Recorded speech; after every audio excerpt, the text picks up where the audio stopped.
What's going on, guys? Rockley AC here. I am bringing you guys a deck profile on my latest build, my latest deck that I've been taking to, local tournaments for the past couple weeks, and that is SS3 Goku Mono Red. Basically, this build is based around the Babidi turn 6 drop, dropping all those bigger bombs and really finishing your opponent off late game. If anything, this probably has the best late game in the game.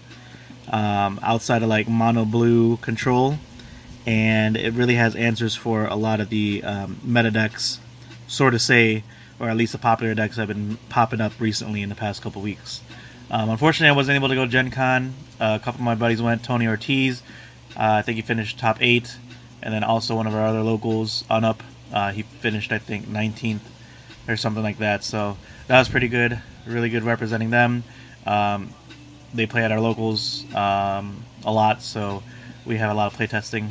And this deck, personally, it's got second place twice and another top 4 as well. So, and outside of that, plenty of testing. It's done really, really well. I don't know my personal record. I don't keep track of it.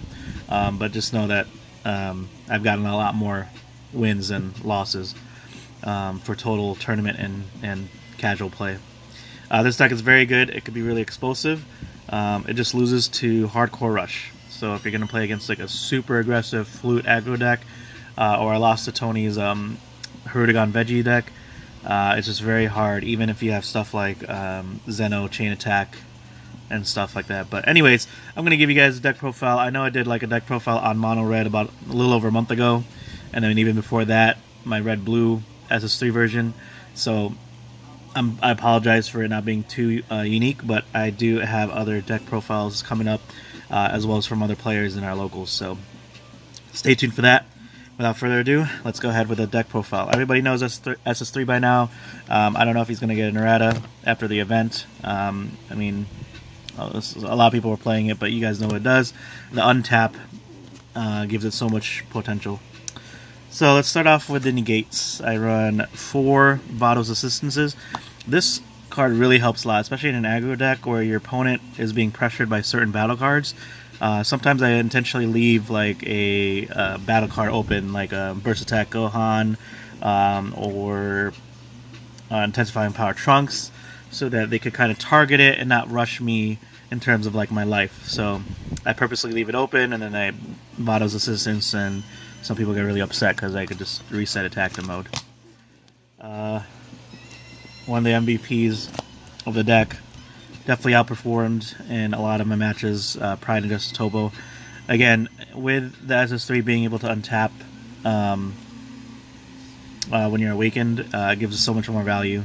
Being able to have the energy to use Topo, having the energy to use negates, and stuff like the next card, which is also stable, in my opinion, is Unbreakable Super Saiyan Son Goku. Cards like that definitely merit the, I guess, the power that SS3 leader has.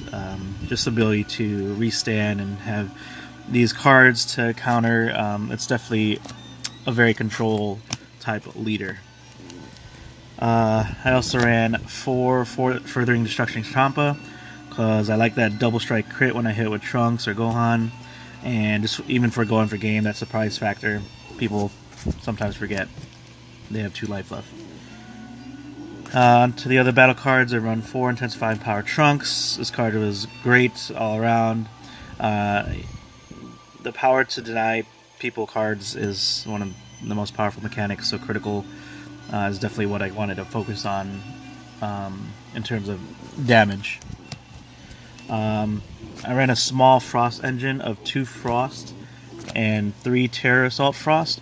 I've gone through maybe 5 different versions of this SS3 build. I had like a U6 version that evolved into Kefla, and I had just different kind of ratios and just experimenting with different kind of pieces, because in a Babidi deck you could go so many ways, especially with all the super rare cards out there. So this I felt was really optimal. This card I give credit to Alejandro S. He basically teched this card in against stuff like Bergamo, because this card is dirty. Terror Assault Frost. When this card attacks a battle card, KO that card after the battle. So it goes around like stuff like Barrier, something that's rested like Bergamo. you know, it's just gonna die right after the battle. So it's just crazy. It doesn't matter how much you pump him up. So sometimes I would just have I would purposely like swing like my leader to Bergamo, pump him up, swing another guy at Bergamo, or like Gohan, maybe draw 2, and then I drop Terra Assault Frost and then kill it at the end of the turn. So it's it was a surprise factor for a lot of people, and this also surprised me because I totally forgot about this card and how powerful it is. So I played at 3 because it still could get around like a lot of other cards like Annalisa, if they're rested. Basically a lot of like problem cards. And then Frost is also great. He's just a searcher from the new set. He's just good. Search for 20k or less. So I felt like that was a good ratio. Didn't want to go more than that. On to the next 3 drops. 3 burst attacks on Gohan. I felt like this is a good number. 4 I think was too much. When I was running it at 4, I just saw it too often, and sometimes I didn't have a small enough hand to really make use of this deck, this card. But it's great, still critical, so I use this as an aggressive way. Sometimes I would dump my hand like for like a Babidi and swing with like Sun Gohan and then draw 2 and stuff. Like there's so many plays where you could just refill your hand, and it's a crazy card.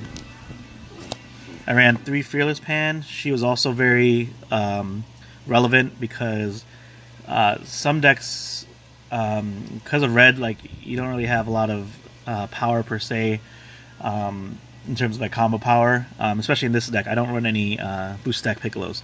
This is purely mono red deck, so I don't want to whiff on anything on a 2 because it's happened too many times before in my other versions. I don't run any black cards in the main deck, so I mean it's very pure red.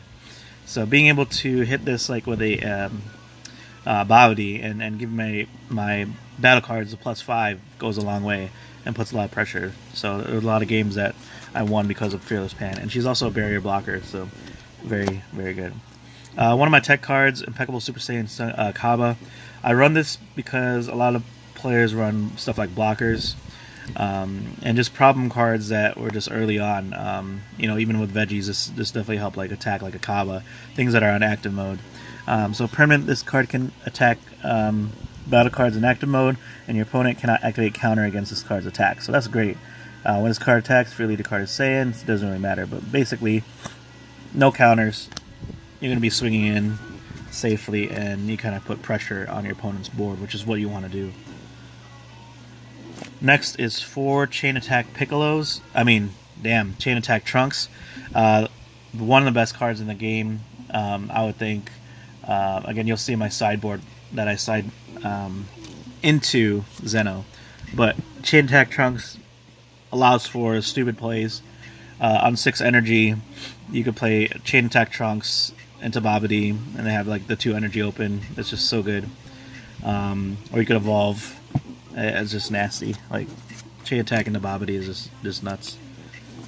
I ran 2 Jiren. Jiren was amazing in this format because, again, you don't really have a lot of spot removal, so this is one of the main removals to kind of quote-unquote removals to get rid of cards.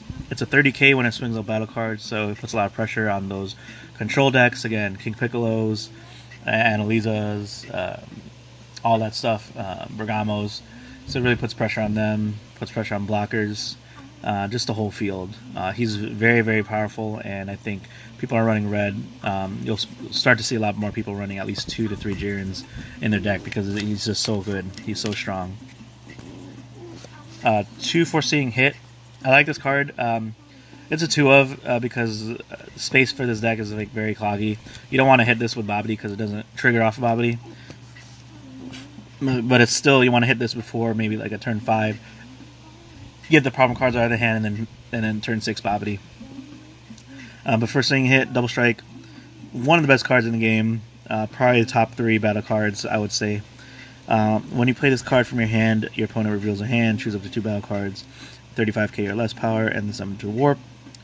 At the end of your opponent's next turn, return it. So, yeah, I like to drop this on turn 5 and then turn 6, hit Babidi, and just go in. Alright, so the main guy is Mind Control Babidi. He's an errata, so you have to have 6 red energy in order to activate his effect. When you play this card, look at the top 7 cards from the top of your deck. Choose up to 2 red battle cards among them with 25k less power other than this card, and play them. So they still get their effects, they get put in play, you get the maximum benefit out of them as if you were playing it with energy. So amazing card. This allows to bring out all the other cards that I featured in this video. On top of that, I run 2 Saiyan Onslaught Keflas. She's amazing. She's always going to get you a draw and just like a busted amount of power. She's dual attack, and every time she swings, you get to draw a card. And the first time she swings, you get plus 5k power for the duration of the turn. So that's amazing. You drop her, and then you drop Pan, and then she's just a straight up beater for the whole turn. She gets that. She keeps that extra 5k boost from her effect and also Pan's effect. So it's super powerful.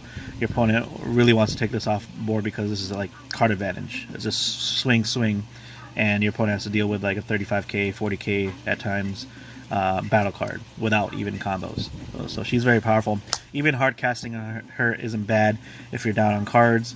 You could just swing, and then your opponent just really gets kind of nervous because it's 25k battle card that could draw 2, and it has can't counterplay. So very powerful.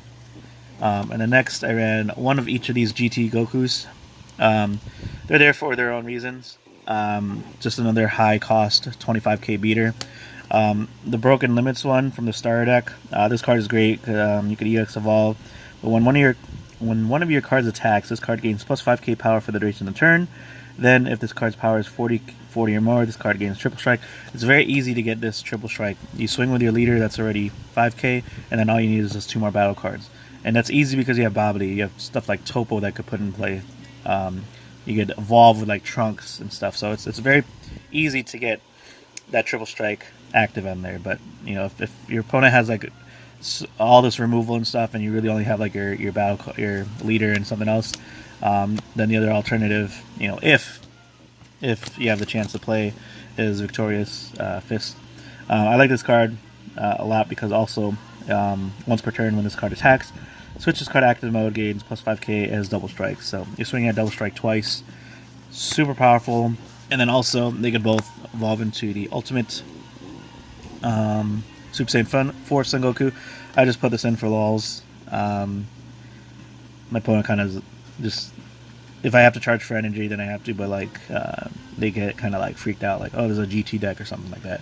But yeah, it's the ultimate. So when this card attacks, it gains plus 5k for the duration turn.